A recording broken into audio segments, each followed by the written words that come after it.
Promotional consideration paid for by the following.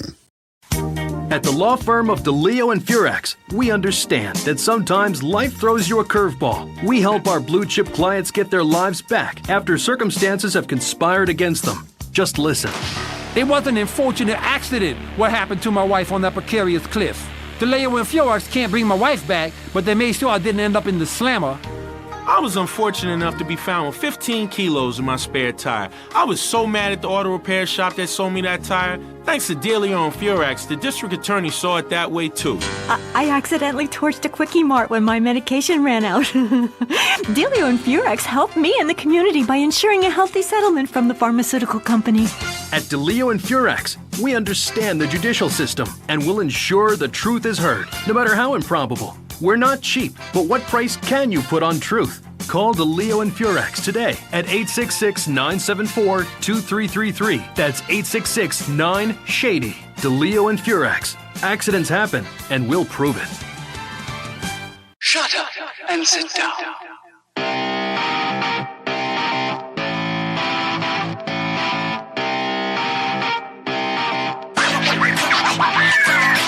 What's up, everybody? Welcome back to Third Shift. It's episode 440, and I, of course, am your host, your funky leader, the greatest man who's ever lived. It's me, it's Matt, and you know what? I will say I'm sort of pumped for the show because I have beef right now with my buddy, the Lightbringer, the Beastmaster, Third Shift, Eric, because he did the usual. I got home, and I took the top off my beautiful Rubbermaid container, and I went, it's dinner time. Then Eric texted me and said, you get on right now. I did not. I will not countenance any kind of delays. We must do the show right now. I got one bite of my delicious dinner. This whole pre-show story time where we've been on for like 45 minutes talking, I'm just sitting here stirring my dinner. I'm going, oh man, you look so good, dinner. You look so wonderful. If only my demanding co-host wasn't laying down the law and like threatening to whip me and saying like, I'm going to come over and shoot you and your family if you don't do a show right now. But alas, here we are. So Eric, tell people what you've been doing, all the good times you've been having while I stared longingly and despairingly at my dinner. Well, let me tell you. Because I had no choice. He's no a liar. choices. My text said, we are home and chilling whenever you are rolling. And then he responded immediately. Let's do this. He said, let's get it knocked out. That's what he said. So he's lying to you folks once again, as he does with everything. Pretty much everything. I never lie to the people. I would never lie to the people. The stories, I'll tell you, he calls me the story maker. This man, he ain't told a true story in his life. I'll tell you what. What are you talking? That's a lie. See, that's another lie from the lie maker Eric over here. So I did tell a long story pre-show because it had to be told. I got to tell somebody these things. Somebody has to know the sadness of my life when problems are happening, all right? I go to the hospital for help, knocking the and story. nobody wants to fucking help me, all right? Nobody ever wants to help me. I was making my story better. I'm not knocking your story. My story's better because of your story. Yeah. My true story, by the way, His true false story compared to my true false story, which he ain't lying in the part that it did take like 19 minutes to tell. So we did waste quite a bit of time with that true story about the sadness of my life. But that's not why we're here. We're here to have some fun. We're here to tell you about the week. We're here to talk about video games. And let me tell you, I played some more Monster Hunter Wilds. I got back onto that beta. I was screwing around in that. I just having fun. Just trying to get my feet under me. But not only did I play that in the beta, I went and re-downloaded Monster Hunter World. I did this for two reasons.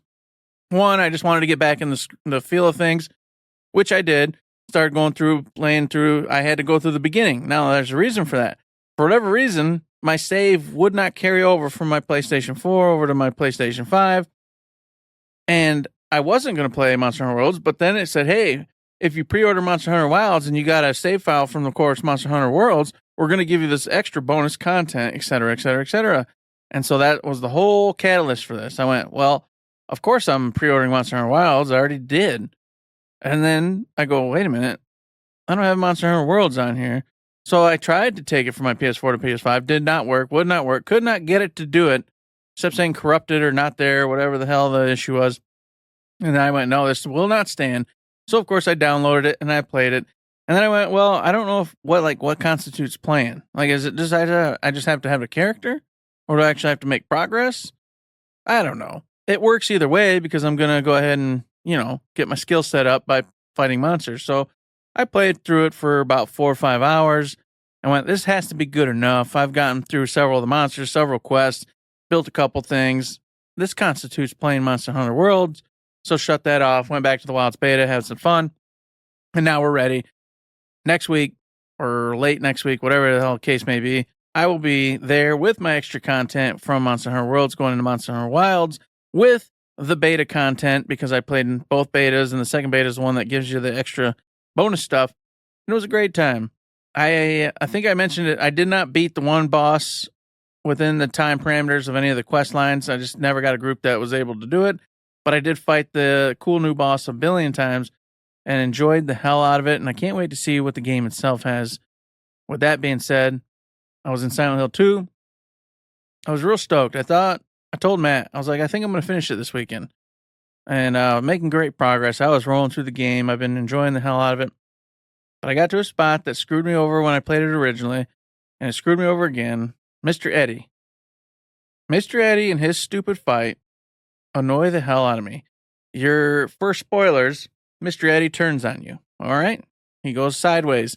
You never were going to expect it, even though he's a freaking weirdo who had a murdered body by him every time you met him in the game. Yeah, who knew it was coming, right? And also, it's a horror game. Oh, no, Yes. What are your weird, strange people That who you're are meeting. around who are your friends? Yeah. Oh, what's going to happen? What's going to happen? So Eddie turns on you, but he does it in this damn meat locker where all these pigs are hanging. And the first phase, no problem. He's running around doing his thing, but if you position your back into a corner, you can always kind of, look at your little periphery and you can see him coming. But then he gets crazier. He shoots a line, and all of a sudden the steam's even bigger and more. And now you can't see anything till he's up on you. So he's out there laughing and talking and shooting at you wildly and going, I could see you. And sometimes he's not lying and he shoots you and it hurts. Sometimes he's lying and it just hits, ham or piece of pig. But then all of a sudden, as soon as he does that, all of a sudden, and you don't see him because of the mists until he's right in your face. You have seconds, not even seconds, probably like a second to respond, to hit him or shoot him before he hits you, shoots you, and then he runs off again. And the fight is so aggravating. Even when you put yourself in a corner, he finds a way to get in there and just start shooting you. So you have to move again. And then as soon as you move, then he does his little scrimshaw up to you and slaps you upside the head or shoots you at point blank range. Getting my butt kicked over and over. Fought him like a few times. Just couldn't get him down. Really took the mojo out of that. And then got me in that usual mode that I get in. I don't want to do this right now. So then for the rest of the weekend, just didn't want to boot it back up because I didn't feel like just struggle busting and fighting. So I didn't beat the damn game. So I'm still at Eddie. He's still sitting there. And now we got another weekend approaching. And I'm like, I got to finish this game. I really do. But guess what? There's other games out now that I really want to play as well. So we're in another instance where I was hoping to have a game finished, so I didn't start another one and then get back to that like 6 months later. But we're in that possibility right now, Matt. And that makes me sad, but also happy because there's some really cool new games that we're going to talk about, possibly, maybe. And then last but not least, I went to the movie theaters and I saw a show. Going to the shows, fantastic. I always love going to the movies. It's a great time. And I went and saw the new Captain America, Brave New World, or whatever it's called. And I don't know. It was meh, The movie itself was definitely meh. It wasn't boring, but it was not great either. I felt like it was underwhelming. And I think it's underwhelming. Maybe it's on purpose because in the movie itself, which I say show because this is a kind of a thing I'm annoyed about, is Anthony Mackie, whatever his name is in the show, is now Captain America. Steve Rogers gave him the mantle by giving him the shield. But he's been struggle busting this entire time because he didn't take the serum like Winter Soldier and Captain America did. He's just a normal dude with the gear on. And now, granted, he's more powerful because Wakanda gave him some of the vibranium. So his armor's pretty cool. His wings are really high tech. So he's at least got an edge on people. But the entire show, the show that Disney did, was based off him trying to find out who he is. Struggle busting through the fact that he's just a normal human being. He's not special in any way, shape, or form. And I thought that was, okay, he figured it out. The show covered that. I gotta be who I gotta be to make America have hope. But then the movie did it again. He's still struggle busting. Ah, man, I mean, I know he gave me the shield, but man, this is tough. And in the movie, he's not fighting anything like remotely tough in terms of Avengers type issues. He's fighting jets. He's fighting human beings, Navy SEALs and terrorists and stuff. He's not doing anything spectacular. And that was the stuff he did well in the TV show. Yeah. It was only once, like other super serum people started showing up that, I mean, it wasn't even tough, but it was tougher. It was tougher. Because he took out helicopters and all that stuff. Like the first few episodes was like, pew, pew, pew, pew. Woo, look, I'm cool. I'm flying. I'm doing it. Mm-hmm. I don't know. I didn't see the movie, so I don't know. So it's a little weird, just seeing this kind of all over again. Like we got to assume they didn't see the show and kind of build the character up a little bit. And then, of course, they promoted Harrison Ford as, the Red Hulk and everything else. But he's only, spoiler alert, he's only Red Hulk for about 10 minutes of the movie. The rest of the movie, there's no Hulk. It doesn't happen. So just, I don't know, a lot of weirdness, a lot of little inconsistencies. But overall, I mean, the pacing, it was still decent. Like I said, I wasn't mad watching it. I didn't get upset or nothing.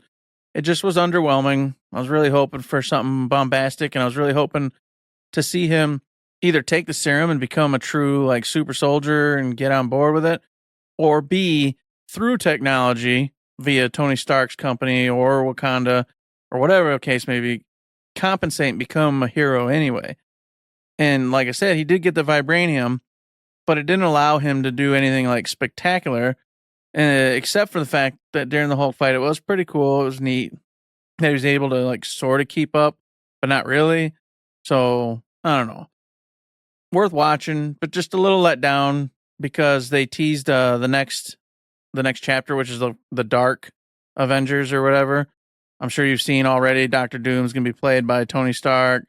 Chris Evans is coming back as Captain Hydra, and then a couple others.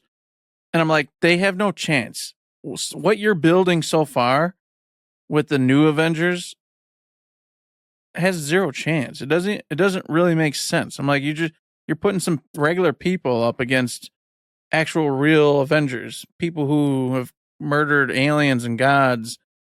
And then you're getting out of the realm of believability. And I know it's in a fantasy world, but you know what I'm saying? Wild. I'm just disappointed because I didn't know about the Chris Evans thing. And I mean, the Robert Downey Jr. thing, I thought was fine, but I know they had a plan and then had to ditch it. But I've said it a million times. I've said it with not just this franchise, but a lot of other franchises, especially comic books in general. It's time to end the story and move on and make new stories. And they are making new stories, but if you're going to line up the new people against the old people, you're not making a new story. You're making the old story. Make a new villain. Make it not be Robert Downey Jr. Make it not be Chris Evans. Make it not be whoever else they're going to bring back. I don't know. Evil Thor, which is what's his face. Yeah. Sure. I don't know if that one was true. That one I'm not 100% sure, but I saw Thor just with red eyes, and he was just evil Thor now. So, but this part is for sure. They're bringing about the evil Avengers. That was one of the plot lines given. So it's all happening. It's for real. And I'm like, this dude stands no chance. He says it himself. I'm just a regular old Joe Schmo. How are you going to fight Captain Hydra? The vastly superior version of yourself. You can make evil Avengers because that's happened in the comic books. But I think when that happened in the comic books, it was different characters. It wasn't just, oh man, Captain America turned evil, so it's the same. It's Captain America, but he's Captain Hydra. There were Norman Osborn run evil Avengers, but they were all different characters. It was a different team. You can do that, put this new team up against new people, and establish everything well, and make it interesting. Yeah. Everyone's going to see Chris Evans, and they're going to clap. Yeah. They saw Robert Downey Jr. and they clapped. They're going to see Chris Hemsworth and clap. And I know that's the point, but I don't know. You just made me real sad. Then somehow they're going to get beat, even though they're just way better than whatever this team's going to be. It bugs me. I had hopes. I was hoping they were going to pivot and do something cool, but I'm not 100% certain. I'll still go watch the movies just because I'm already 500 years into this. I feel like I should just keep looking and watching because I'm already too deep. It's kind of like when Walking Dead started to annoy me. I kept watching just because I'm like, well, I'm already like 5 seasons in. I'm a part of this now. But man, don't do a Star Wars on me where I just finally just go, okay, I'm just gonna give up. I'm gonna walk away. We'll see. Like I said, it hadn't pissed me off yet. It's just underwhelming, but I'm not mad. So if you want to see it, check it out. And then, you know what? Maybe I'm wrong. Maybe you're gonna love it, and I'm just wrong in every way. But that's my fault. That's my opinion, and I'm gonna stick with it. And that beyond that, that's all I've done, Matt. It's all on you now. What have you done this week? Now, I've been itching to see a movie also because it's been at least a couple months since the last one that I talked about on here. And I looked on my Regal app, and this is apropos of nothing. This doesn't actually lead to anything, but you were talking about movies, and it's got me going, man, I'm drooling for a movie. I opened up my Regal app, and occasionally it'll pop up like hey, here's a new thing that's happening, or like, here's a new piece of news, or this tickets are going on sale for this movie in 3 weeks or whatever. And it went, hey, check out all the Oscar nominees. They're playing from February 21st to March 1st at your Regal Cinemas. And I went, F yeah, I'm going to go see The Substance again and again and again and again. I'm going to go see it many times. I'm going to go at least see it one more time. So I opened up my Regal app and I went, oh yeah, here it is. Because I've been checking every couple weeks and nothing's really jumped out. Like Captain America, sure, I'd go see it if I was just like in I don't know, like I've had 2 days and I'm really bored and I want to go see something. Nothing against it, just I don't know. It's not really tickling the fancy right now. But I was like, man, here we go. Let me check. On the 21st, what Oscar noms are out? There's nothing. Okay, well, the 22nd, though, and nothing. 23rd, nothing. 24th, nothing. 25th, nothing. 26th, nothing. 27th, nothing. You know the rest of the story, folks. I went all through those promised dates. The Lansing Regal did not get any of them. I even checked again today, because this was like 2 or 3 days ago that I first checked. I checked today, and I went, surely they've updated, and they have showtimes for some Oscar nominee movies. And even if The Substance isn't there, I'll go see something else that I've heard good stuff about, like The Brutalist or whatever, like an artsy movie. I'll go see one of those. Nothing. So I'm SOL on the movie front. But on the show's front, over the course of the weekend on Saturday, I think it was, went out to the Wharton Center, saw MJ, the musical, all about Michael Jackson. The framing device is he's getting ready for one of his tours in the 90s, and then, he's kind of getting interviewed, and it's flashing back to his childhood, stuff in the past, all that stuff, while he's trying to get ready for this big tour. And it was a really good show. I told Eric a story that I won't tell here, but I will say it was kind of funny because it starts out with like the rehearsal. So all the dancers come out and they're rehearsing like, oh, I have 5 minutes to MJ, and a couple conversations here and there. Then he pops on the stage. He's got his hat on. He looks pretty much like MJ. Crowd goes like nuts. I'm like, well, what did you? I mean, that's not him. I don't know if the touring actor is a famous guy, because that's happened a few times. But it was like, whoa, yeah. I went, well, you weren't going to see him, but it's not Michael. That's an actor, dude, and he did a great job. He was a really good singer and a really good dancer. But the only issue is, and I never was into Michael Jackson. I never came to his music. I never listened to him back in the day because we didn't listen to popular music in my household for a long, long time. But Michael Jackson is like a one of one. So you can be a really great dancer and a really great singer, and you can even hit all his moves, but it's not the same. So I was watching it and I was enjoying it, but I was just like, I don't feel like I'm at a Michael Jackson show, even though they did great stuff with the set and lights and music, and everybody sang well and danced well. And it was really cool. But it's like, man, what a role to get, because there's no way you can do it. I don't want to say you can't do it justice, but like I talked about with the Iron Claw a while ago, like there was a guy who was cast as Ric Flair in that movie. You can't do it. It's just not possible. But he did a great job. Show was great. I will say there's another main actor in that show who plays kind of like his tour manager, like the rehearsal manager dude. And then he also plays, because a lot of people play 2 or 3 different roles in the show, he also plays his dad. And it was awesome to see this guy flip from one character to the other, because he did a few times. And like sometimes during the course of a scene, he'd be talking to Michael as the tour manager. Hey man, Michael, the friendliest guy, like your best buddy in the whole world. And then he'd flip, and they would be, flashback into the scene, And he's the most menacing, evil, I shouldn't say evil, but like the most menacing, intimidating dude. And his voice changed, and the way he carried himself changed, his walk changed. And then when that part of the scene was over, bam, he's back to the friendly dude again. It was great. He was awesome. I mean, everybody in the show was great. Everybody did a really good job. Some of the people who played different roles in the present were also Michael in different versions of himself in the past. So everybody did a really good job. But you just can't be MJ. You can come close, but you can't come really close. But it was a great show. I enjoyed it a lot.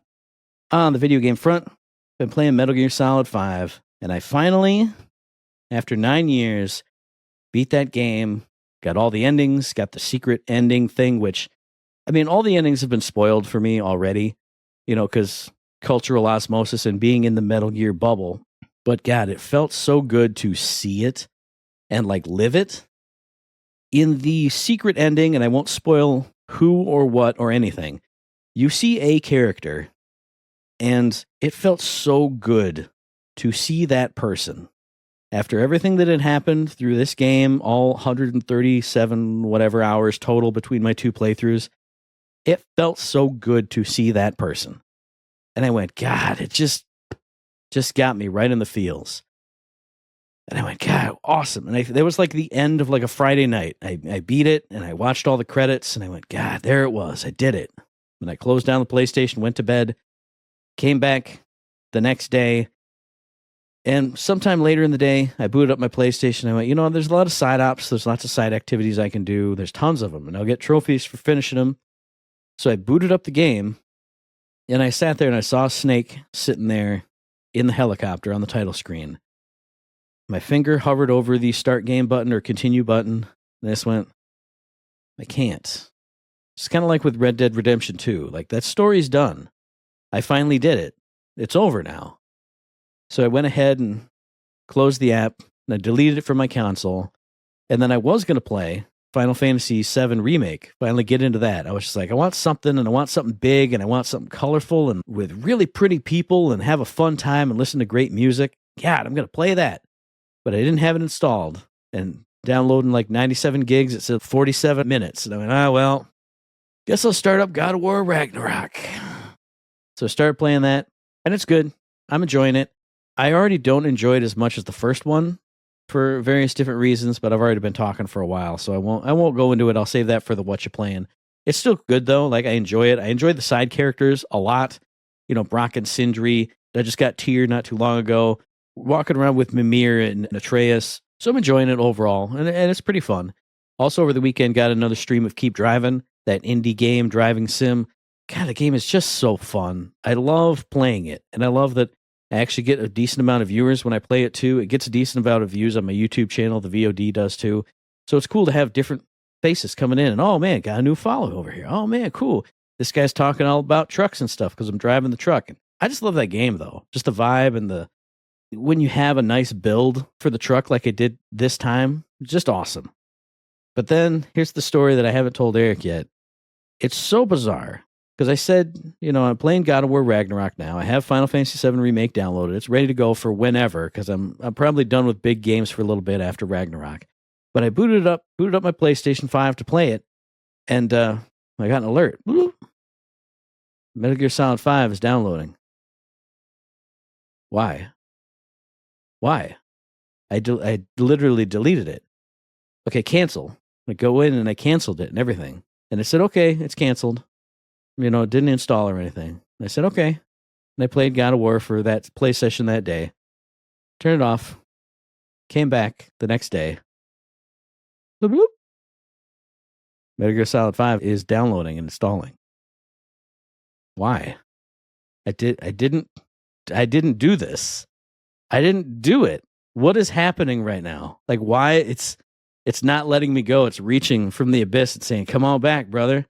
And I said, "Okay, well, let me let it install, and then I'll delete it again. Maybe I don't know."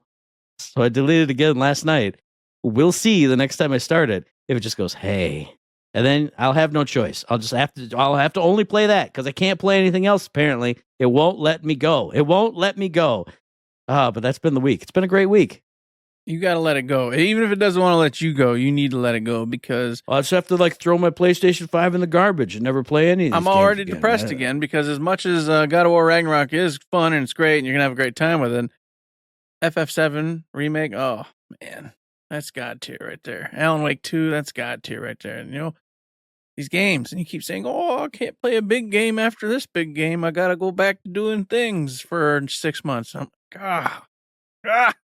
Hurts my soul. It does. It hurts my soul.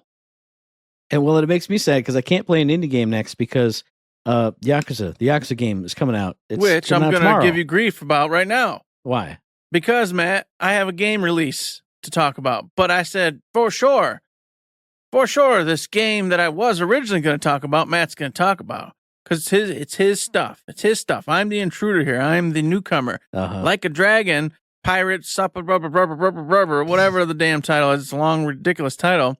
Pirate Yakuza in Hawaii. Yeah, he's out. That game's out. It's out. You can play it. Go play it. As of, like, probably when you're listening to this, or shortly thereafter. And I went, Matt's for sure going to talk about this. This is his baby. He loves this stuff. I'm going to play it. I already bought it. And I played the demo and had a great time with it, which is why I was going to actually go ahead and make that my game release this week. But then I went, nope, that's stepping on Matt's toes. Sure enough, what happens, folks? I come in today and I go, what's Matt got in his game release? Nothing. He doesn't have his game release up. So I didn't know. I said, well, surely that's what it's going to be. Show starts. I go, let me reload it so Matt has his stuff in there. It's not there. It's not there. It's not his release. I forgot. An easy game for me.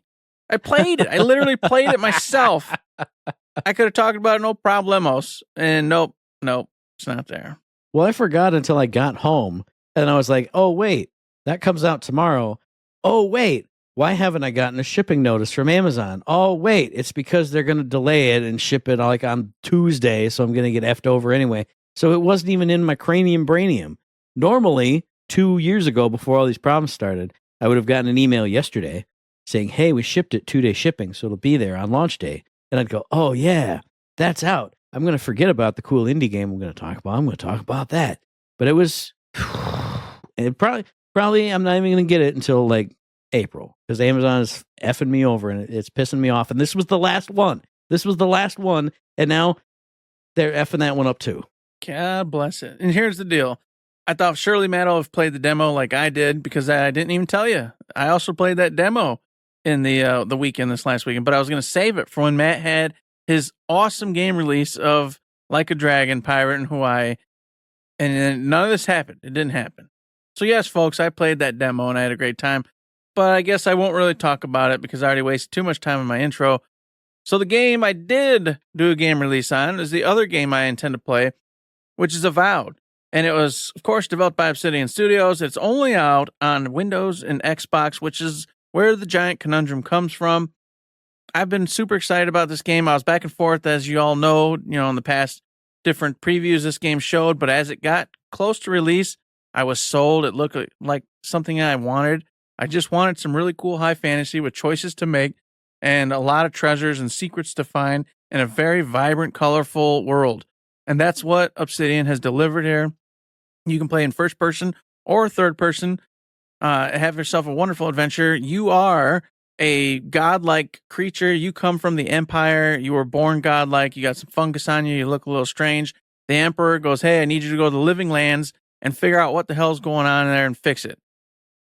That's it. The way you do it and how you want to do it, that's up to you. So sure enough, you go to the Living Lands, which are these vibrant, beautiful, wonderful different environments. I think there's like 4 total that you're going to go to, and you make choices and you meet friends and you go on adventures and you go do side quests. There's no hurry to fix this land. You can go talk to anybody who wants you to go find 4 piggies to make some leather shoes. You know the deal with RPGs. And this, of course, delivers on all those. There's been all sorts of going back and forth. A lot of places are giving this kind of like a 7, 8-ish. And from my own experience, I've watched a ton of gameplay. I've watched a lot of Twitch streams. I watched IGN's review in particular. Oh, who did it over at IGN? I don't remember. I'm forgetting. But IGN had the review that I actually watched. But I didn't watch a couple more, only because, like I said, I've already got a ton of Twitch streaming time where I watched the gameplay. And to me, everything seems kosher. Everything seems fine. The NPCs and characters you're interacting with give you lots of choices. You have a lot of fun dialogue to interact with. Yeah, you get kind of your typical first person like stiffness going on, but it isn't terrible. It isn't like atrocious. It just is what Western RPGs are to me. So I didn't find anything wrong there.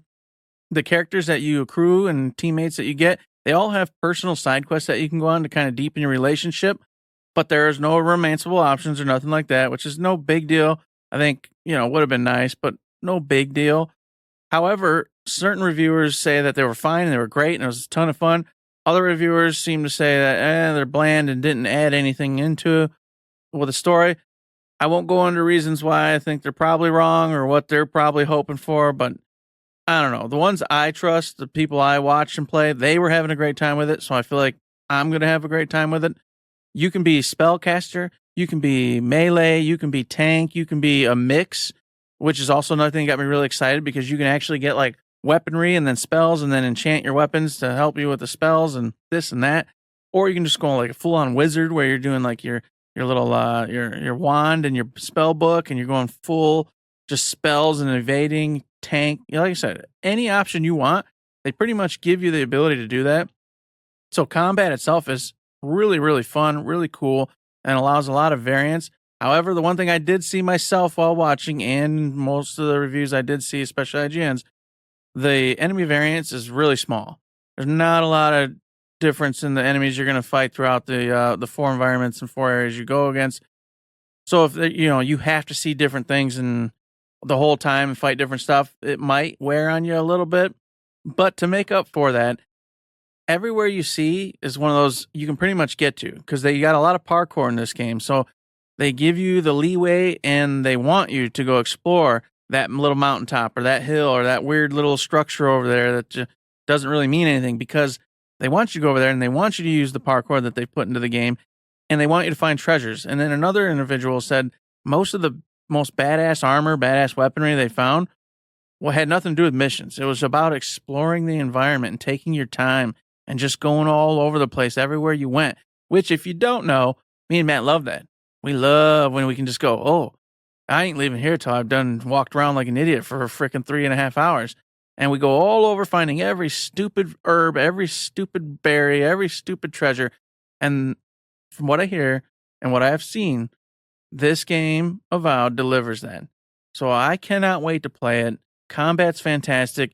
Music, no one said really yay, nay on whether it was good, bad. So I'm going to assume it does its job. But it's not going to be like stand out like some Final Fantasy fare, where you're going to fall in love. We'll see when I play it for myself. But overall, I cannot wait to step foot in this game and check it out. I will definitely play in first person, though, because I did notice that in third person, when doing certain traversal moves, you can tell it wasn't made as a third person game, but they made it work and, gave it the ability to do so. So I'll play it as intended in the first person, but the option is there. If you don't like first person whatsoever to do it the other way. Avowed, folks, looking really damn good. And the only conundrum is that it's on Xbox and PC only right now, and I want to play it on PlayStation, but I don't know when it's coming. So I'm like, oh, do I get the Game Pass and just do it and call it a day? Or do I play the game I thought Matt was going to talk about, which was Like a Dragon, and then, of course, Monster Hunter Wilds, which is coming out and will be released next week, I'm sure. I don't know, man. I'm so torn right now. So torn. I'm all confused and confuggled, and we've talked about it before because Avowed is just not on my radar for some reason. I mean, it's by Obsidian, first person, fantasy RPG. Everything about it is great, and I would love it, but for some reason, it's just not been here. So, like, even before I started God of War Ragnarok, I shouldn't have started that. I should have done side ops in Metal Gear or anything else because not only is Avowed here, and I could have been playing it for the last couple days, but also Like a Dragon, which I did finally look up, and Amazon says, oh, by the way, it's been shipped. It's supposed to show up tomorrow by 10 a.m. We'll see. But like, I'm totally lost. I think the vacation totally effed me because when you're on vacation time, dates don't mean anything. And then after getting back from vacation time, I was sick and I'm like out of sorts. By the end of a day, I'm exhausted. So I'm just like, what day is it? I don't even know what the date is. What games are coming out? I don't know.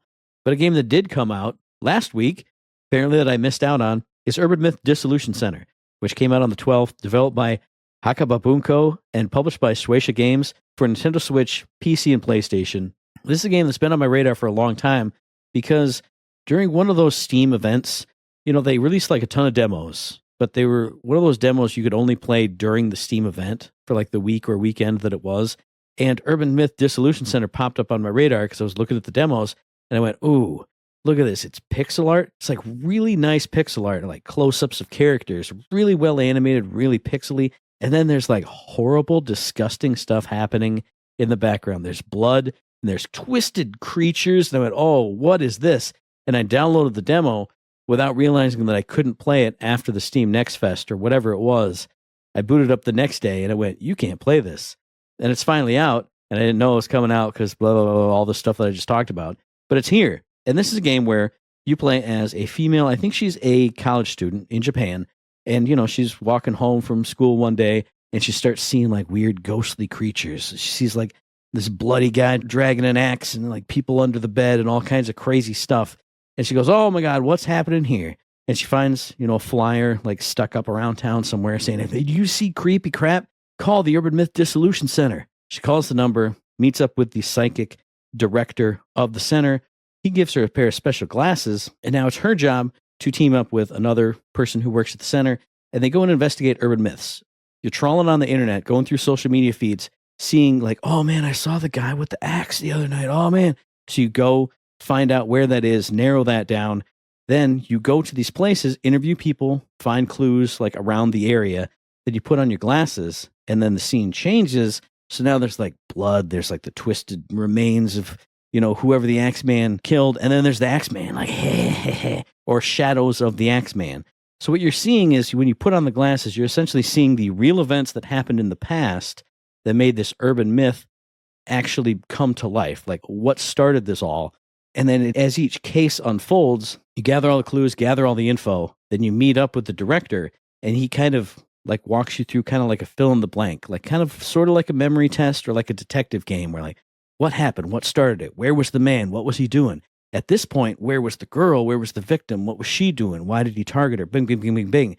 I've watched a bunch of reviews on it from I Dream of Indie Games, a channel called Nerdbird, and a channel just called Game Reviews 2025. And everybody had a ton of fun with this. They really enjoyed the pixel art, the characters, the in-game social media way you're kind of narrowing down leads and all this other stuff. A lot of those reviews compared this to kind of like an Ace Attorney game or any kind of detective game because you're walking through the scene, collecting clues, piecing information together to go ask somebody else a different thing to unlock another piece of information that lets you go down here. And then the big denouement of the case is kind of like putting a case together. This happened here, this happened there for this reason, bing, bing, bing, bing, bing. I haven't heard much about the music. I got to say that pixel art, though, it's awesome. It's so good. It's so stylish and moody. And when bad, weird, twisted stuff is going on, it's scary looking. Like, it looks great. It looks awesome.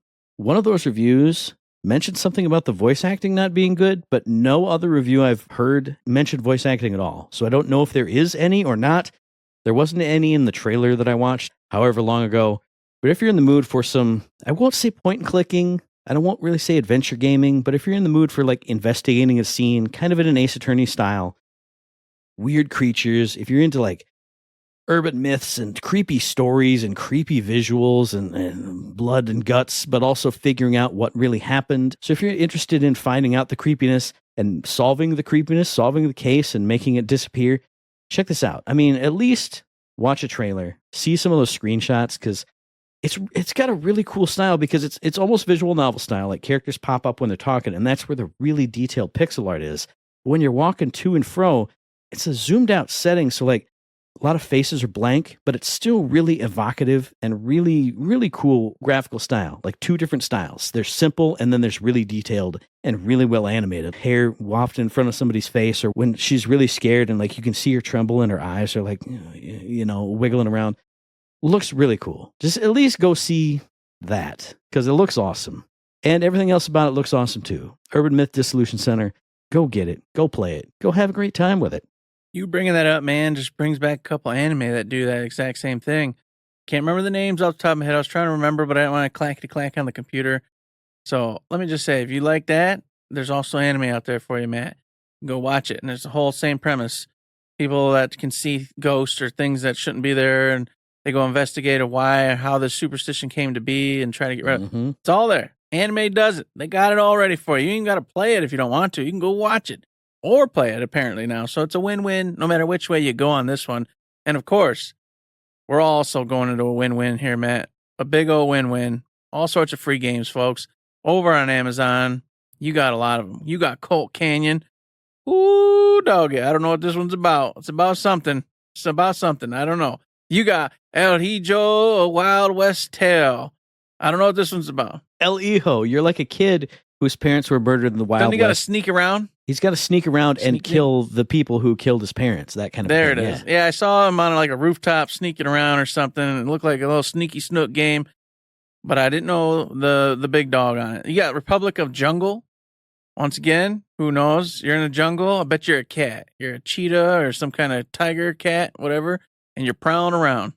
You're hunting down like cheesy puff kind of snacks. Yeah, that's my kind of cheetah. That's my kind of cheetah too. That's what I'm talking about.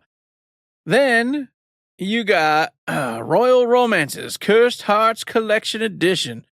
Man, do you like them point and clicks? Do you like looking at scenes and figuring things out? I do. Matt does too. What's the meme? It's been 87 years. It's been 84 years. In Metal Gear Solid 5, there's a line that says, I'm afraid it's been 9 years. It's been 9 years. I'm afraid it's been 9 years. But finally, I can do it again. Hope alert! It's here! It's finally back! Hope alert! They got it. I'm just doing the horn the whole time. It doesn't even matter. You can talk, I can talk. The horn is going the whole time. It was so great. It was wonderful. It was beautiful. I'm so happy. Yes. They have returned with what we needed. Oh, I cannot wait to play this one. It's going to be so much fun. But of course, that's not it. Amazon Prime gave you one more gem. They gave you one more. They gave you Wolfenstein Youngblood. Get out there, sis. Come on, sis. We got to do something about these feet in the buckets. We got badass and inspirational, sis. Woo! Oh, man. Who's on top? Who's on bottom? Who is sliding through a room full of enemies with an auto shotgun and saying, oh, there's way more people in here than I thought there was, but then still salvaging it, running and shooting like a mother effer.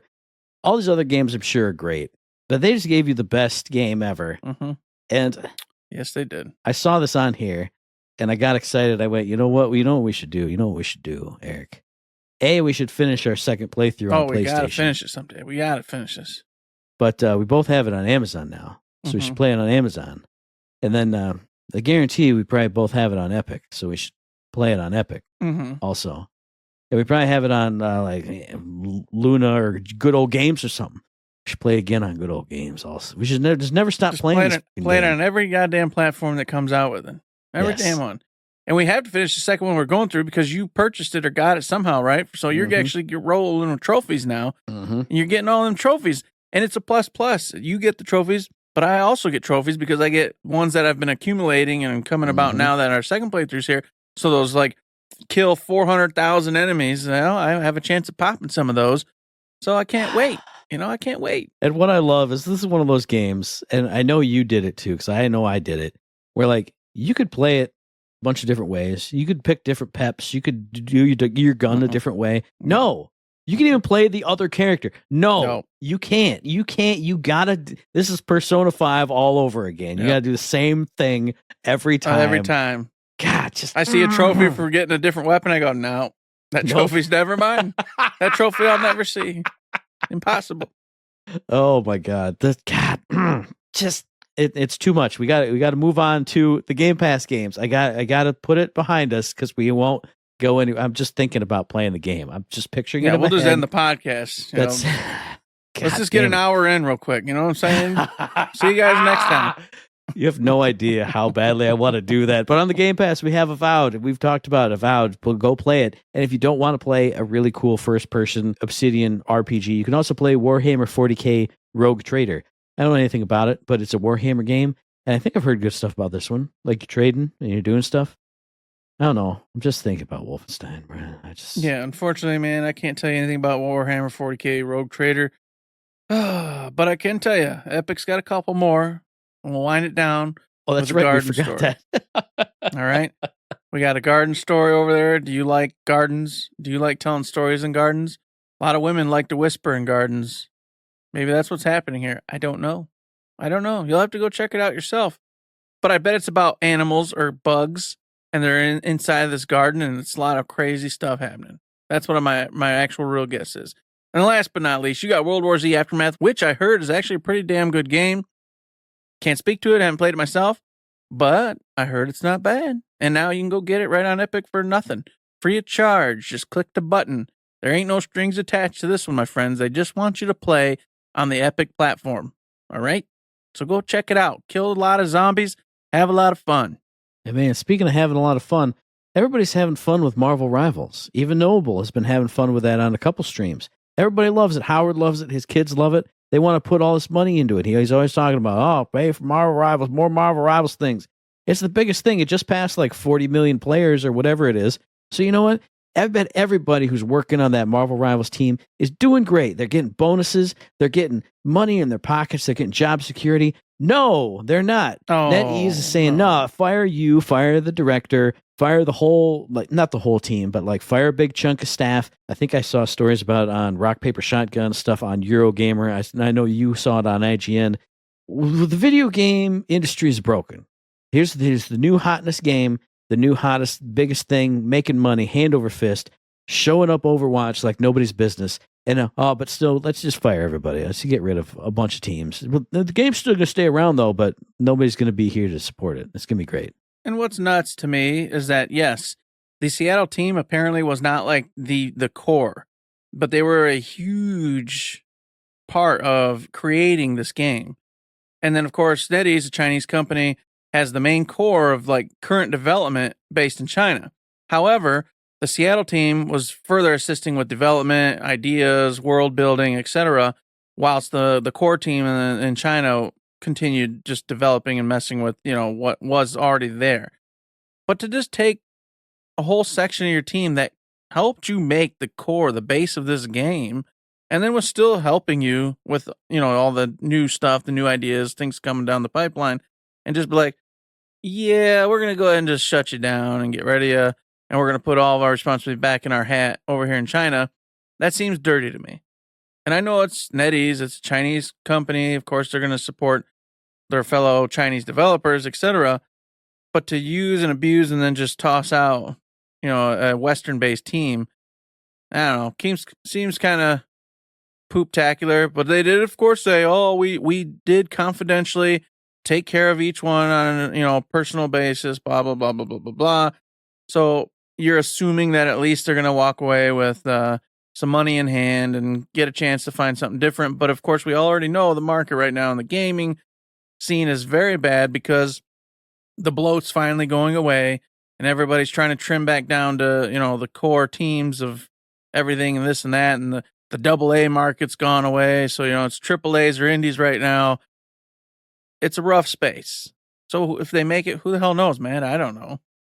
And I did see a couple of headlines, again, I think from Rock, Paper, Shotgun and Eurogamer, because they're on my Blue Sky feed, saying, oh, NetEase has assured us that they're not giving up on Western devs. But you just did. You just fired them all. You just showed us. Not them all, but you just fired a big just chunk. one of the chunk teams. And then, no. This isn't going to become a habit. How many times do you have to get hit and hear, but I still love you, baby? I'm not going to do it next time. And not just walk out the door. It just came off that way. Like, hey, we made crap tons of money. They also just announced like record profits, billions and millions. But we're going to fire people, but we're not going to do it anymore. We promise. Until the next time. Till next time. When we need to make more money and cut any kind of shit that costs money. We got another profits call coming up. Hey, hang on. Let's fire some more Western devs. It's cool. Now, I'm not just saying that because it's a Chinese company. I mean, American companies do that same crap too. Yeah. But you just did it, and then we're not going to keep doing it. I don't believe you. I don't believe anybody that does that. Can't believe you. Sorry. So that just sucks. We thought we'd bring it up just so everybody's aware what the hell's going on. And it just a bummer because Marvel Rivals is doing so very, very well, providing a ton of competition for the other game, the game that's just like it. In fact, it's like competing directly with it and stealing all of its cookies. It's Overwatch 2, folks. Overwatch 2 has been, I wouldn't say dying, but it has been hurting and has been stagnant. Now, granted, this game's been out for 122 years, so that's to be expected. But from GameSpot by Jessica Cogswell, there was an awesome article full of all sorts of cool stuff because Overwatch 2, apparently, is going to go crazy. They're going to change the game.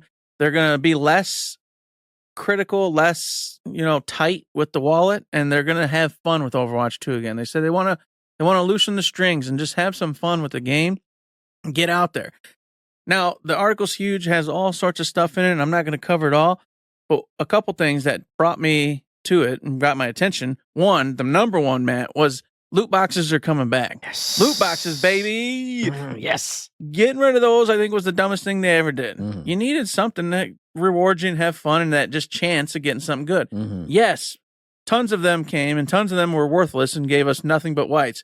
It was a joke. Me and Matt would always go, why, blue? Why, blue? Why, blue? But even inside of that, you could occasionally get like a cool spray that you'd put on. Yeah. Like, oh, I got a spray for Torbjorn. I never played Torbjorn except in Mystery Heroes. So his spray rotation out of the 4, I have 1, which is the default Overwatch symbol. Okay, well, I'll put that on Torbjorn. Next time I'm playing and we're sitting in base, oh, hey, I did get this cool spray of him like flexing while standing on a tiger. Check that out. Hey, you always got something. Even if you didn't get anything you wanted, you got something. And for us, we never bought loot boxes. You got it for free. So you always got something.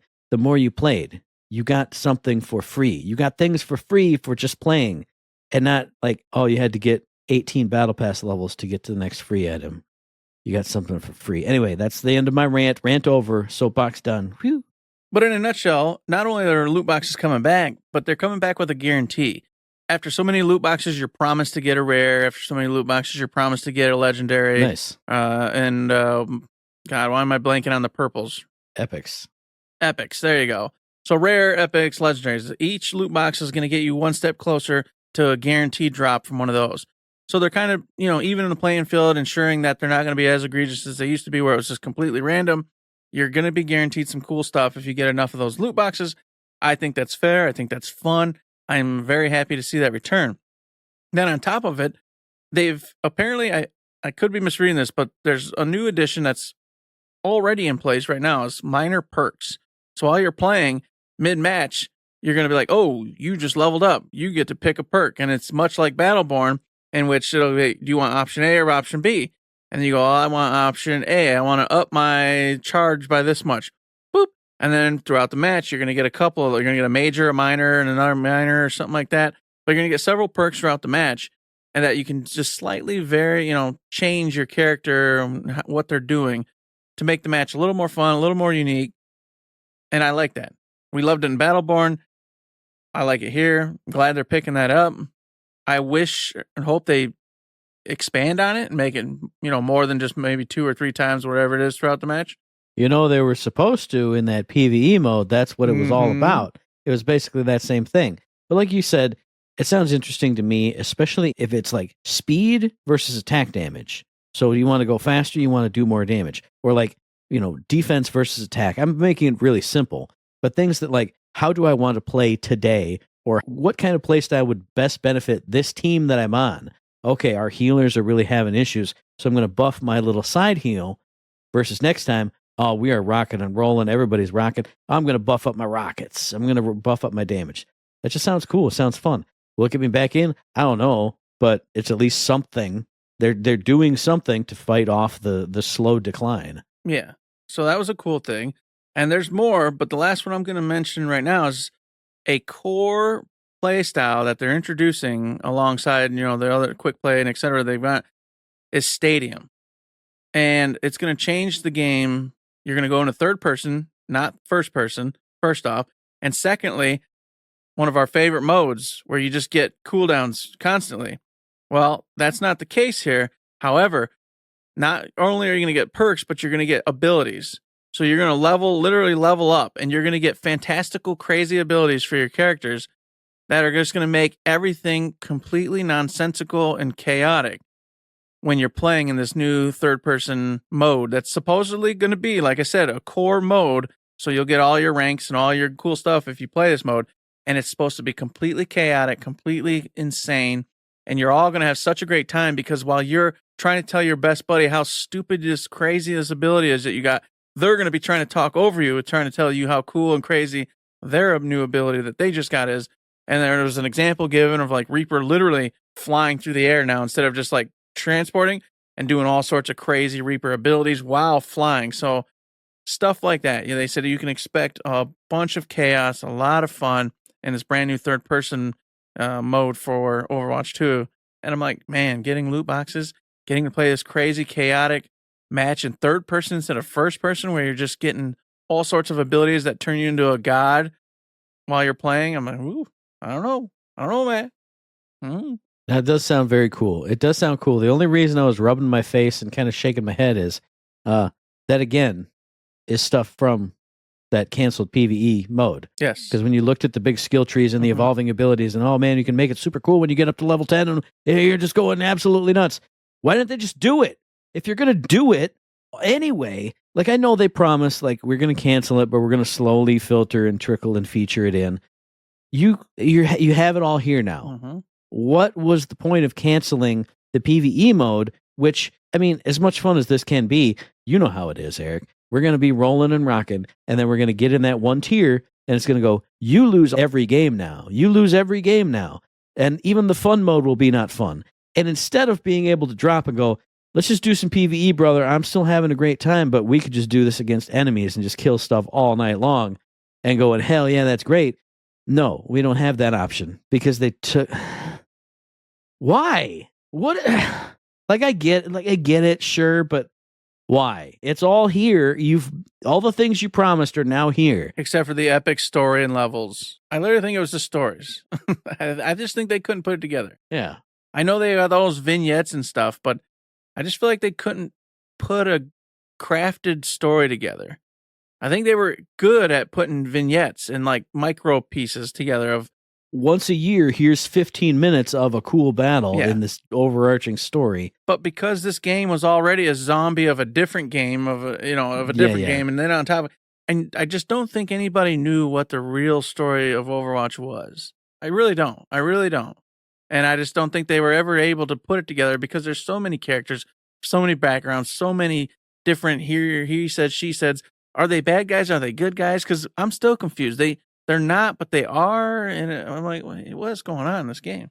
I feel like you could, this is obviously going way too deep into the Overwatch tangent, but you could totally do it because the little story missions they have done, like there was the Halloween one where you're fighting against the bad guy versions of the characters. You could do that in the story mode, like, oh man, it's the Overwatch team versus the bad guys. Blah, blah, blah, blah. Here we go. And then the boss fight at the end. But then when you want to play as the bad guys, you just have it go in reverse. Oh man, we're invading Namibia now, or instead of them. And oh man, we got to go kill Hanzo instead of them coming to kill Doomfist or whatever it is. And you just play it backwards. You just record 2 sets of lines. We're going in on Doomfist. We're going in on Hanzo. It's just that easy. You just do. I mean, it's not easy, but it's just that easy. Yeah, just a lot of strangeness involved. But like you said, they are putting the pieces that they did make for the PvE into here finally. And it has a lot of possibilities. I've heard a lot of good word on it so far. It's only been a couple days now that people have been actually touching it and messing around with it. But, overall, some of the word I say is it's a little too late. Marvel Rivals has everybody, just loving it and in love with it. So will it get the people back that already abandoned it? I don't know. But we'll see. It's Blizzard. They got the money, and they have talent. So we'll see how it all pans out, I suppose. Oh, man, even if Marvel Rivals is eating your PvP lunch, if only you had a PvE arm, you could just still be playing. And when you want to play PvP, you go play with your friends and stop being all sweaty and angry. Yeah, wouldn't that be great? It would be. But these games don't understand what Battleborn understood from the word go. Mm-hmm. It's a shame. Maybe they will someday, like 5 years from now. Just like it took about 5-10 years to learn about Shuhei Yoshida. Because guess what? Finally, at the DICE Summit this year, 2025, in an interview with Shuhei Yoshida, former big dog over at Sony. He used to be a big mover shaker in and on all the hands, all the pots, once ran the show. He got demoted quietly down to the big dog of indies. And everybody always wondered, speculated, and like, what happened there? Was that voluntary? Was he just tired? Was he forced into it? What happened? All these years later, finally in this interview, Shuhei goes, yeah, that wasn't voluntary. Former CEO Jim Ryan said, hey, you got a choice, man. You're either going to take the indie role here or you're going to leave the company. And so he decided to take the role and take the challenge and try to get indies back in the right spot with Sony, because at that time, Sony had veered away from being a indie-friendly platform into a non-friendly platform, and Nintendo and Xbox started eating their lunch, which they did for many years. But Shuhei has turned it around, and now they're not quite on equal footing, but it's not as bad as it used to be. It's not a big deal. A lot of you might not even know who Shuhei is, but it's just something a long time ago that was the talk of the town. Like for months was the talk of the town. Everybody wanted to know. Everybody was trying to get interviews with him. And of course, being who he was and what was happening, he wasn't going to tell you anything. But now that he's retired and doing whatever the hell he wants to do, he's finally said, yeah, I got forced into it. Jim Ryan said, do it or go away. And that's crazy to me, but not a big deal overall. I don't know if you cared about Shuhei at all back in the day, but I just thought it was interesting. I definitely had to look him up, but when I saw his face, I went, oh yeah, this is a guy who was always there doing the Sony stuff. He was the head of all the Sony stuff. Where did he go? Oh, he went down to do indies, which the PlayStation indies thing, like I said, it's not as big as the Xbox One was or the Nindy stuff, but they've closed the gap a lot. So he obviously did a great job. Like you said, now that he's retired and moving on to whatever he wants to do, he can talk all about it. But it probably sucked for him at the time, but he did a great job, because back in the day, PlayStation Indies wasn't a thing, or it was a thing for like a month. It was a thing for a while, and then they ditched it altogether. Yeah, then it was completely gone. And then now it's started to kind of churn back up over these past few years that he's been doing it. So, I don't know, not a big one for me, but he did it. He did it. Yeah. For me, it was just a wrap up. I just wanted to let everybody know, hey, you remember that guy? Yeah, he was forced into that scenario. He still did a good job, and now he's free, and hopefully he has fun. Hopefully he does all sorts of cool stuff. I doubt he's retiring. I'm sure we'll see him pop up somewhere here pretty soon and see what he's up to. Man, you know what I'm always up to. You're talking about fun. You're talking about a good time. You're talking about things that everybody loves. It's Uncle Matt's Trivia Corner. If you remember, the previous week's question was, made by Sinclair Research as the successor to the ZX81 or the ZX81, which 8-bit home computer system was widely used to develop games in the UK? That is the ZX or the ZX Spectrum. Now we're on to a brand new set of cards. Which side are we starting with? We're starting with this side. Boom. First question. Which 2019 game by Square Enix features characters and worlds from Monsters, Inc., Frozen, and Big Hero 6? Why did you say the wrong number, Eric? You got it wrong. Crap. Was it? Yes, yep, it was. God damn it. That's right.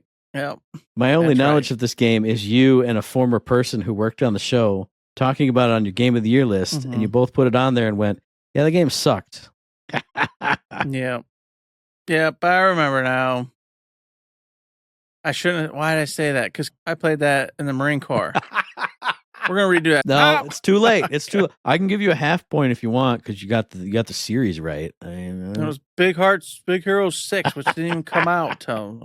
So if you know the answer to that question out there in podcast listener land, or if you have any questions for us at all, mailbag questions, comments, concerns, we do have a mailbag question, don't we? We do, yes. That'll have to come in next time or another time. But anything, just contact us. Just say hello. Just say, have a nice day, brothers. And it'll brighten up our day. You can do that via the email, thirdshiftme@gmail.com, on the Twitter machine at ThirdShiftME. Find us on Facebook under Third Shift. Hit the Discord, the Patreon. If I'm streaming, hit up Stream. Hit up my house. I don't care. Just kick the door in and say, have a great day, brother. And I'll go, I peed my pants. I'm scared, but thanks. I appreciate it. Now leave me forever. Leave me alone. You can do that. Or you can head over to Patreon. Throw $1, $2, any kind of bucks our way. It's a little old tip jar, and we appreciate anything you do for us. Helps keep the lights on, bills paid over here at the old Third Shift. If you can't throw the money our way, you can build me a device that will rewind time, because I'm extremely pissed off and bitter about this freaking question that was just asked. Because I know what it was. I don't know why I said it. I don't know why. I even offered you partial points, and you didn't say okay. So now you don't get partial because points. I'm just a chump. I'm stupid. Apparently, I don't know.